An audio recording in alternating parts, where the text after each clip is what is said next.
Hi, this is Jacob Hornberger, president of the Future of Freedom Foundation, joined by Sheldon Richmond, the foundation's vice president. This is the Libertarian Angle, the show that brings you the libertarian perspectives on the burning issues of the day, the perspective that you're certainly not going to get on the mainstream television shows or in the mainstream press, and especially with respect to what we're going to be talking about today, and that is the utter disaster of the U.S. interventionist philosophy. And Sheldon, I guess you noticed that Al-Qaeda is over there taking control of Fallujah in Iraq. Now, that was the city, of course, where several U.S. soldiers got killed after they invaded and occupied Iraq. Well, I thought that's what all the hoopla about killing Osama bin Laden was all about. That, if we just find bin Laden, that will solve all the problems. Al-Qaeda will be over. And of course, we also saw that periodically during the war on terrorism, that they would kill or capture some high Al-Qaeda official, and there'd be all this, big hoopla about it. The same sort of thing that you've seen in the drug war over the decades, where they capture a drug lord and they say, oh, wow, look at this, and all the media goes gaga, but nothing ever changes. And so here you now have this resurgence of Al-Qaeda with new officials, new bin Ladens, new secondary officials taking over Fallujah. They're part of the rebel force in Syria. I mean, it really goes to show you what a disaster this whole philosophy of foreign interventionism has been. You look at the hellhole that Iraq is. You look at the hellhole that Afghanistan is. You see people in Afghanistan absolutely hating America with our drone assassination program over there. What do the interventionists have? I mean, to me, they don't have anything, Sheldon. This is utter failure. And it's surprising to me that they even dare to show their face and they still defend this type of thing. In fact, from what I can tell, all they're doing is coming up with excuses that the Iraqis have proven to be incompetent in establishing a free and prosperous country, or if we had only done that, or if the plan had called for this. Why don't these people take responsibility and just acknowledge that foreign interventionism as a philosophy is an utter disaster, an utter failure, and let libertarianism reign triumphant in this country, Sheldon?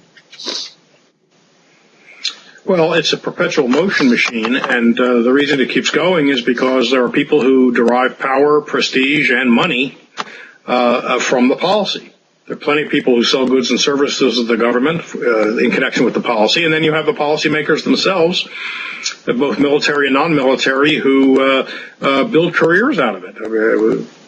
Sometimes it's just sort of, personal prestige and not just money that drives people to not give up on a policy which has so much going against it. Now, it's true, Iraq, of course, always raised a big question mark when Bush went in there in 2003. Of course, they were intent on changing the regime there even before 9/11, and then once 9/11 came, they went to great lengths to try to make a connection between Iraq and 9/11, Saddam Hussein and 9/11. Lots of Americans believe there was a connection because of all the things that Bush administration people were saying, suggesting it. And then I think polls, I don't know if that has changed recently, but polls used to show that a significant number of Americans thought that Saddam Hussein was behind 9/11. But of course, Al-Qaeda was not even in Iraq until the U.S. invaded. There was one guy sympathetic to Al-Qaeda and bin Laden named Zarqawi, but he was in the north. He was in the Kurdish area, which Saddam had not much to do with because they had more or less autonomy, and Saddam was no friend of the Kurds. And so it tells you something that the one Al-Qaeda guy was there with the Kurds, not down in Baghdad with Saddam Hussein. The other problem, of course, was that if, as everybody knew and many people predicted, the dominant part of the population in Iraq were Shiites. Except they were under the heel of Saddam Hussein, who was a Sunni. So you had a repressed majority.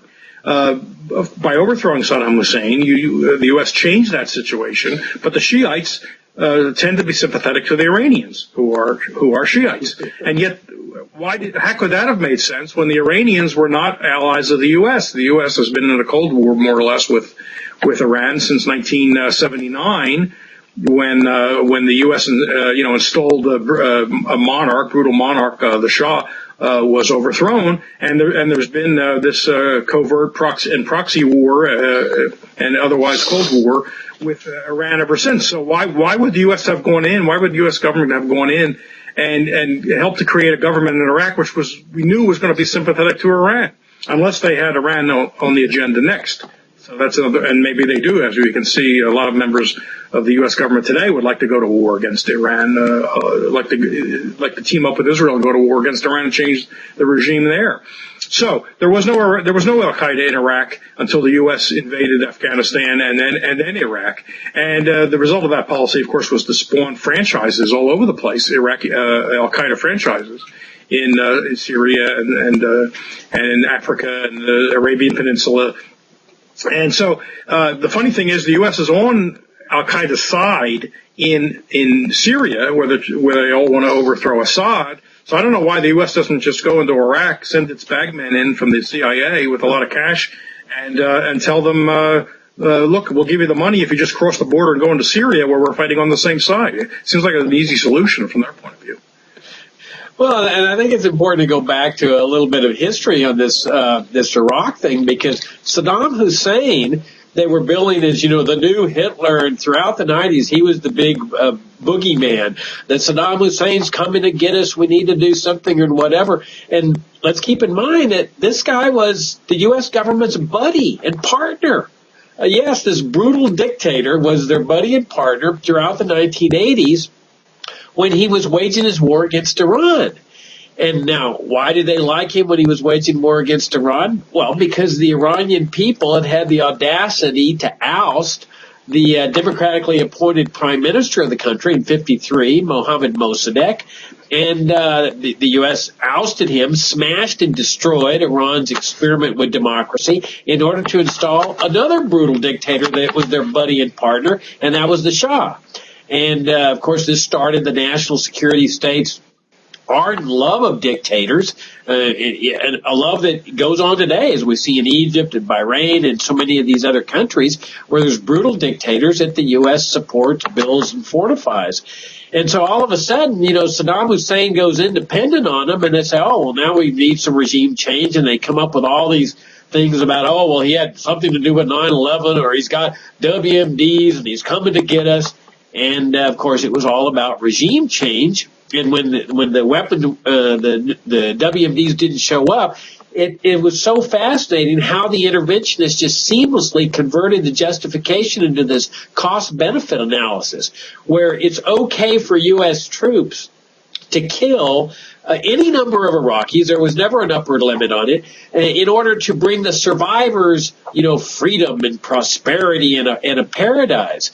I mean, and I never really understood the morality about this, of here, this nation, America, that prides itself on this Judeo-Christian ethic, is killing upwards of any numbers of people in order to bring the survivors of this onslaught, this supposed paradise. And for some time, the interventionists were saying, oh, look at the paradise in Iraq. Man, we've got a paradise here. There was never a paradise, Sheldon. It's been a hellhole from the very beginning.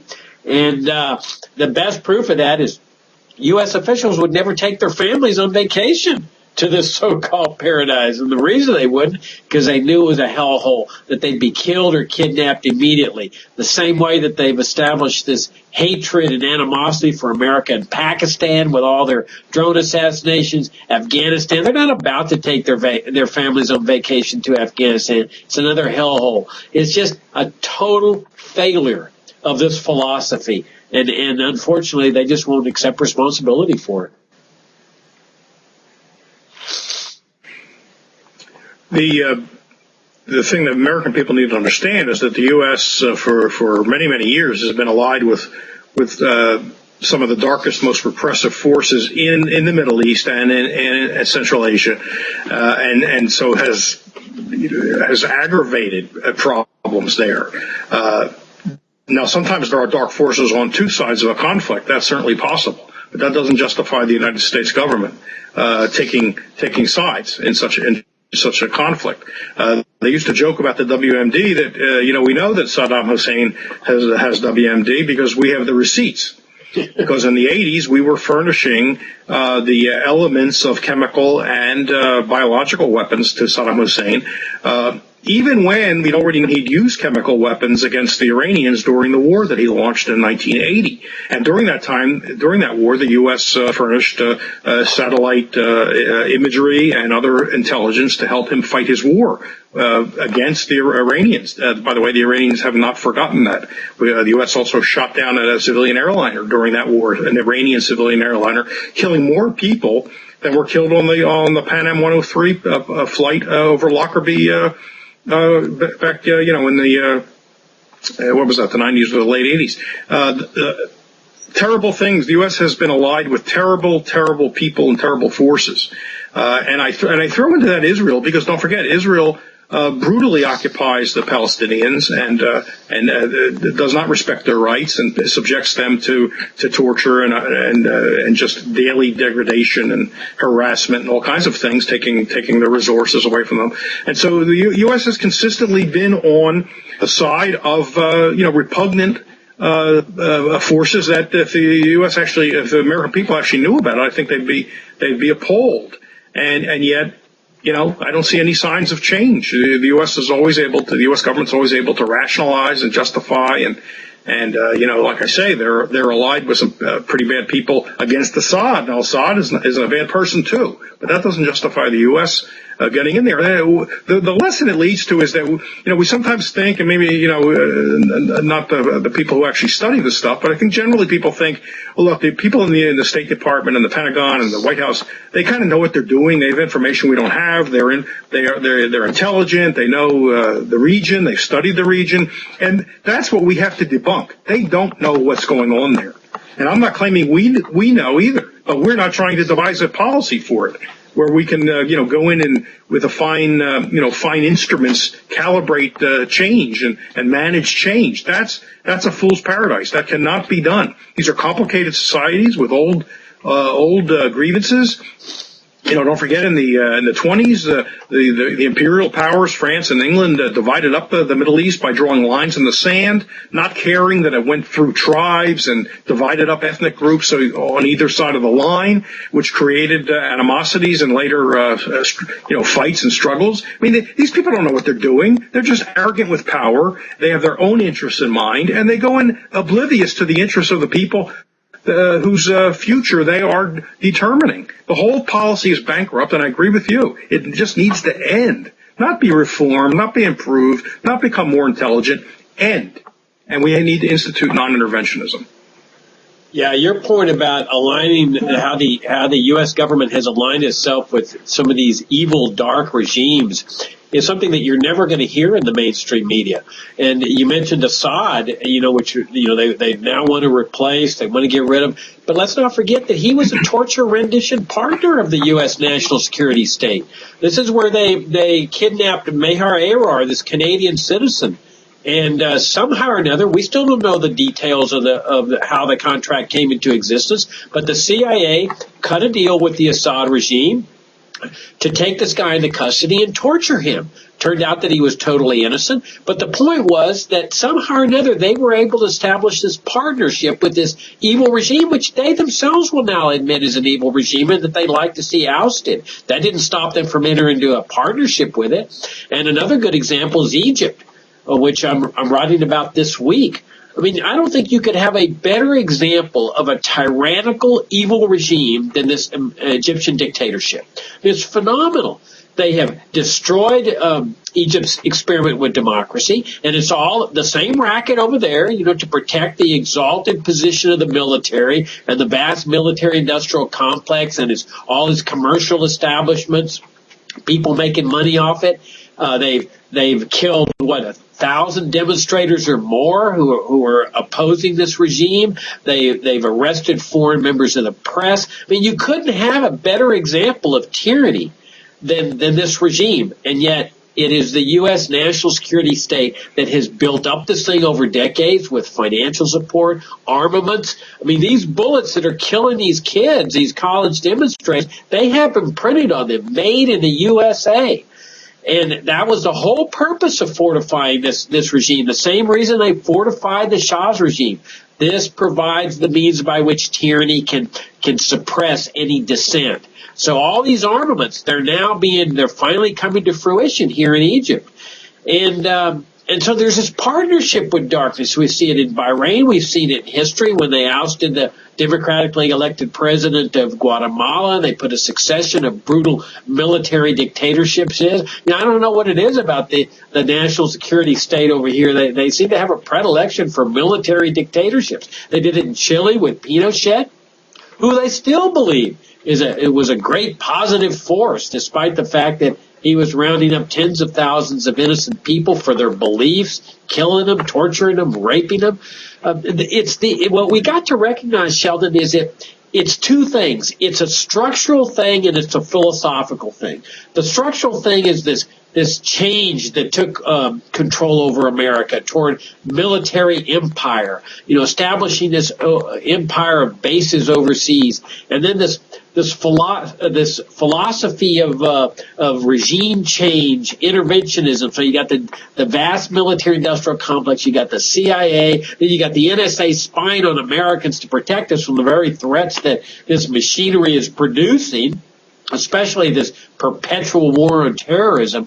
So this is what needs to come to an end, this structural thing, this apparatus that they grafted onto our governmental system called the national security state apparatus, and then to end this philosophy of empire and interventionism that is far removed from the founding principles of this country, the founding principles of a republic, you don't go abroad in search of monsters to destroy or in search of monsters to get into bed with, which, of course, is what they're doing today. Yeah, U.S. policy, has not been willing to tolerate non-alignment. In other words, a country which is not in lockstep with the U.S.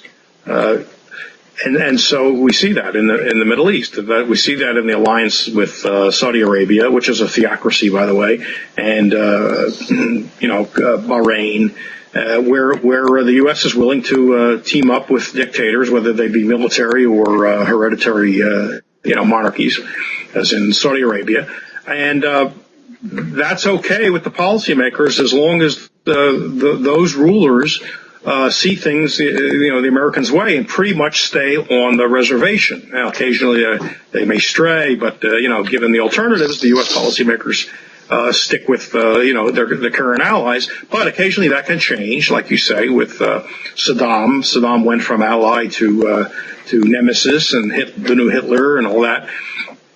And when the Shah was running Iran for 25 years after the U.S. overthrew a parliamentary prime minister, Mossadegh, he pretty much did the U.S. bidding, not absolutely everything, but certainly enough that he was preferable to the alternative. But then that bubbled up and blew up in 1979 with his overthrow. And even though there were liberal forces on the side of overthrowing him, it was the Islamicists, the Islamic types that wanted a theocracy, who gained the upper hand after a bit and took over the government, and that's what's been there ever since.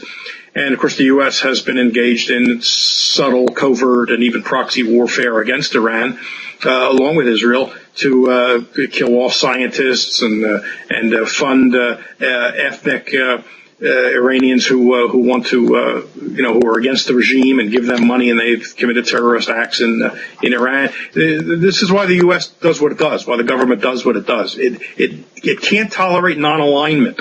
It seems to me it'd rather have an out-and-out enemy than an independent, non-aligned country, which Iran could certainly be. Iran could be friends with the U.S. It would be non-aligned, but we could still have trade and tourism and all the other stuff. But that's not consistent with U.S. policy because of, I think it's a manifest destiny or exceptionalism attitude. The U.S.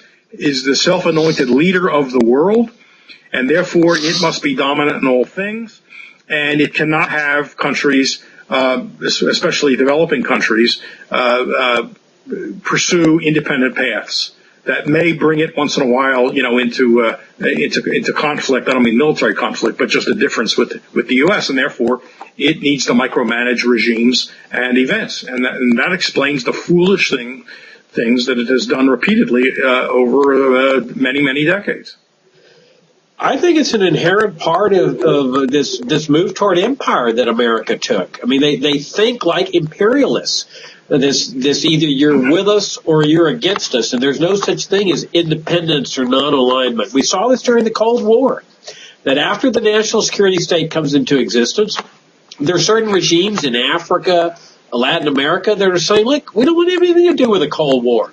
We're not going to join the Soviet side. We're not going to, or the communist side. We're not going to join the American side. We're going to be independent of this. The U.S. national security state, the military, the Pentagon, the CIA saw them as enemies because they weren't aligned with us. And there you had the assassination program. I mean, people that think that assassinations came into existence only after 9/11, nonsense. The national security state, the CIA, they've been assassinating people almost from their very existence with covert operations. They were out there, trying to assassinate Patrice Lumumba. Why? Because Lumumba was saying, I'm going to be friends with both sides. I'm not going to take sides. And empires don't think like that. Empires think, no, you have to join our side. And then you see this thing totally go out of control after 9/11. Where, you've got a formal assassination program. America's now an assassination nation. We lead the world in assassinations. I mean, it is so mind-boggling that our country, our government is here assassinating people on a daily basis, including Americans. I mean, they claim the power to kill Americans. They have killed Americans. This is not the kind of system that Madison and Adams and Washington envisioned for us. I mean, this is why John Quincy Adams has that great speech in Search of Monsters to Destroy, where he says, this country, in this country, the U.S. government does not go abroad in search of monsters to destroy. And by that, he also meant it doesn't go in search of monsters to join, like the national security state does today with Egypt and Bahrain and Saddam Hussein and so forth, that it wishes everybody well. But the American people are going to try to establish a model society of freedom and prosperity here at home. And if people are suffering tyranny, that's what open borders were all about, where people could flee tyranny or oppression or starvation and come to the United States and start a new life, as compared to going abroad and supposedly helping people like in Iraq with bombs and missiles and cost-benefit analysis where you say, well, it's okay if we killed 100,000 Iraqis because the survivors get this paradise, which, of course, isn't a paradise at all. It's turned out to be a big hellhole. So I think it's so imperative, Sheldon, that people question this whole system, this whole philosophy, and that's what we libertarians are all about, challenging and questioning this thing that they've done to our country. Yeah, the absurdity of all this can be seen, I think, in a very clear way with Iran, as we already talked about Iran. But there's now this chance to end this Cold War with Iran, which has not always been so cold. Like I say, there's been proxy war and covert war against the Iranian regime. But there's a real chance now. There seems to be a change in Iran, where Iran is looking to have a rapprochement with the United States. I mean, the Iranian people have no animosity toward the American people. They don't like the U.S. regime very much. But we have a real chance at this. There's talks going on that are directed toward getting Iran to abandon the building of a nuclear weapon, which, number one, it's not building and has no intention of building. And it's not me saying that. It's Israeli and American intelligence say there's no weapons program going on in Iran. This is nuclear power for electricity purposes and also to create medical isotopes. But anyway, Iran has been bending over backwards to show that they don't have military aims, and so they've made huge concessions in this 6-month interim agreement. And yet there are members of Congress who are allied with Israeli Prime Minister Netanyahu and his government and the people that do their bidding in the United States, mainly AIPAC, the leading organization of the Israel lobby, that are trying to sabotage these negotiations to make sure they don't happen, to the point where there is a bill now in Congress that has at least 47 sponsors in the Senate, sponsored by Robert Menendez of New Jersey, Chuck Schumer of New York, and Mark Kirk of Illinois, Republican, so it's bipartisan. And this bill would impose new sanctions on Iran in violation of the 6-month interim agreement, would give the Congress the initiative to impose sanctions if they don't believe Obama when he certifies that every 30 days that Iran is behaving. And it goes even further. There's a clause that says if Israel attacks Iran, now let me pause here. Not if Iran attacks Israel, but if Israel attacks Iran, the U.S. will back Israel militarily, diplomatically, economically. Now, it's not binding. They can't bind the president, and they would still have to later, I suppose, take a vote. But it says the U.S. should stand with Israel and support Israel militarily, diplomatically, and economically. Again, if Israel attacks Iran. I say that would be bad enough if it was turned around the other way, if Iran attacks Israel, which it has no intention of doing. Israel has hundreds of nuclear weapons. Iran has 0. They're not going to attack Israel. But it doesn't say if Iran attacks Israel. It says if Israel decides to attack Iran, the U.S. is in. This is a bill with nearly half the Senate as sponsors. We'll see where it goes. There are people in the Senate, like Harry Reid, that don't like this bill, because it's at war with Obama's own policy, so he doesn't like it. But let's see what's going to happen. This is a very dangerous move. Why in the world do Americans continue supporting this? I mean, this is what's so incredible to me. When you look at the hellhole in Afghanistan with a corrupt regime that is receiving bags full of money from the CIA. The president of the country receives bags full of cash from the CIA, bribes. And of course, nobody's going to go on vacation in Afghanistan. People there hate Americans just like they do in Pakistan and Iraq. I mean, how bad do things finally get where people say, you know what? This was a bad turn for America. This empire business, this national security state business, CIA, it was a bad turn.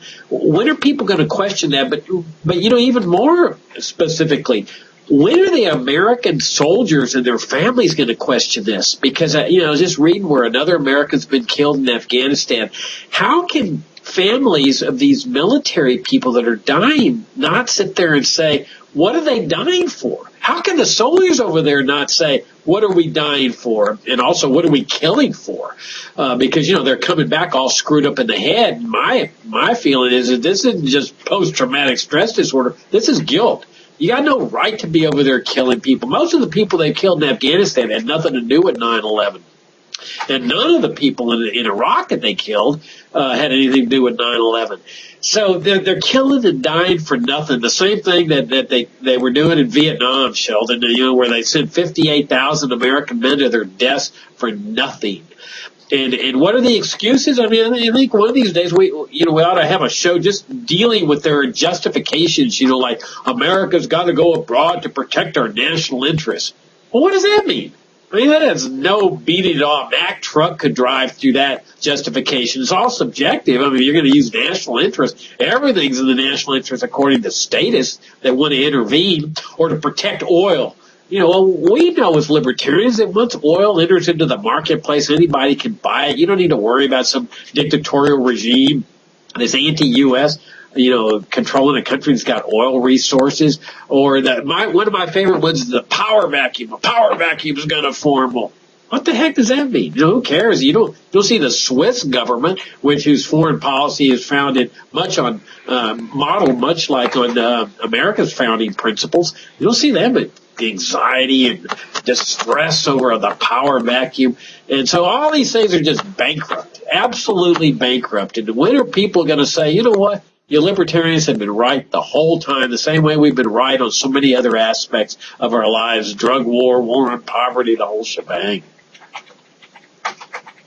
Well, Americans have never had that much of an interest in foreign policy. They don't pay much attention to it until a war, has gone on, at a length that they think is too much. Then at that point, you begin to see discontent about it, and the policymakers may then do something like wind down. But the policymakers are not stupid. In some ways, they're stupid, but not in all ways. And I think we won't see, at least in the near future, the committing of troops in any large number. It'll be covert, which means Americans won't even know about it. But there'll be, drone and other sort of efforts that don't immediately put people at risk and are, I suppose, relatively inexpensive compared to sending troops. And that will, mollify Americans. They can say, look, the Americans' troops are not at war anywhere, but of course the U.S. is still kind of doing what it's doing, just without manpower on the ground. So that will satisfy the Americans. That'll be enough for them, and then bad stuff will still continue. We need to first of all point out that these people coming back from these combat areas is so messed up, if not dead altogether. Isn't that there was no noble sacrifice? I mean, it's not noble to let some hack politician send you off to someone else's quarrel, to get involved in someone else's fight for the sake of that politician's prestige or re-election and the economic interests that happen to be conveniently aligned with that policy. Because you got a lot of people, a lot of companies that are selling goods and services to the government, and they hate to see all that come to an end. That's been a big cash cow. We shouldn't underestimate how lucrative that has been. In fact, and you can tell anytime there's talk about it, even symbolic cuts in the military, you'll hear congressmen say, but what about the jobs in my district? And they don't just mean troops maybe being decommissioned, but they mean industries, factories that may be asked to produce fewer things because of the cutbacks. We can see what's going on there. It's a huge political and economic cash cow for these people, and we need to end this policy. And one way to do it is to point out there's nothing noble about this. To be killed or wounded or to kill a foreigner because a politician sent you over there is not a noble thing to do. That should not be celebrated. That should not be celebrated. And to the extent that it is celebrated, we just perpetuate it, as the great line goes in The Americanization of Emily. We perpetuate war by exalting its sacrifices. We have to stop exalting these pseudo-sacrifices. Yeah, I mean, when you're producing weaponry on an annual basis, you got to make sure that weaponry is used up, that those bullets are fired and so forth, in order to keep the productive machinery going the following year and the year after that and the year after that. So they have a vested interest in not only having the U.S. regime use up these weaponry, but also the dictators that they're supplying, like in Egypt, for them to use up their weaponry, which of course they are against the Egyptian people. And there's always a chance, Sheldon, that they may inadvertently get us in a big war. China or whatever, where you've got them stirring up crises now in Asia. But one thing's for sure, they're bankrupting our country. I mean, the warfare state combined with the welfare state, they're driving us into bankruptcy. The out-of-control spending, the debt, the inflation, it's all heading toward bankrupting this country. In any event, that's the Libertarian Angle. We run out of time. Greatly appreciate you tuning in, and we'll see you next time. Thanks for tuning in.